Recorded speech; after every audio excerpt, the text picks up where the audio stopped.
Horror story গল্প পাঠ। আজকের গল্প হল নাবিক ও কাপালিকে। পুরো গল্প শুনতে সাবস্ক্রাইব করে সাথে থাকুন আর বেল আইকন প্রেস করুন। সেই রাতটা অস্বাভাবিক ছিল।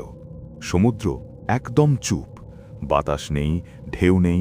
নাবিকদের ভাষায় একে বলে মৃত সমুদ্র।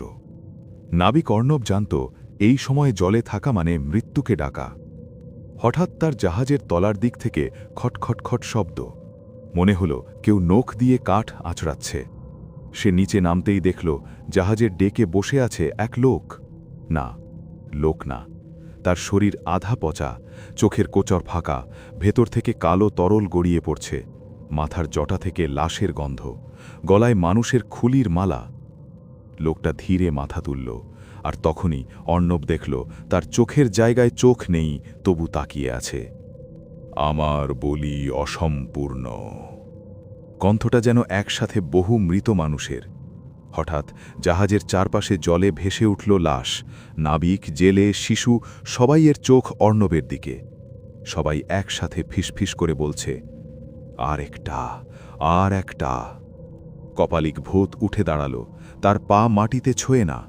সে বলল, 100 বছর আগে আমাকে সমুদ্রে ছুঁড়ে ফেলা হয়েছিল।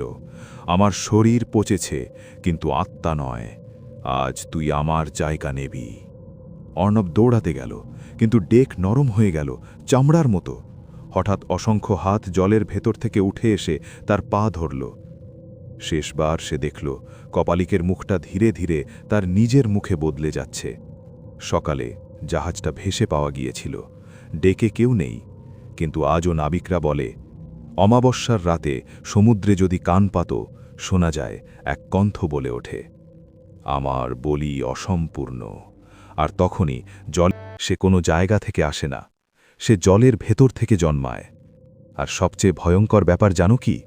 সে নিজে কাউকে ধরে না, সে শুধু ফিসফিস করে বলে, দেখে নে। তারপর মানুষ নিজেই জলের দিকে হাঁটতে থাকে। এখন বলো, এই মুহূর্তে যদি হঠাৎ চারপাশটা খুব চুপ হয়ে যায়, তাহলে তুমি নিশ্চিত তো সে এখনও জলের ভেতরেই আছে? অর্ণব মরেনি। শেষ মুহূর্তে যখন জলের হাতগুলো তাকে টানছিল, তখন সে হঠাৎ মনে করতে পেরেছিল, কপালিক বলেছিল, আমার বলি অসম্পূর্ণ। বলি মানে শুধু রক্ত নয়, বলি মানে ইচ্ছা। অর্ণব চোখ বন্ধ করে চিৎকার করে উঠল, আমি তোর জায়গা নেব না, কিন্তু তোর কষ্ট আমি স্বীকার করি।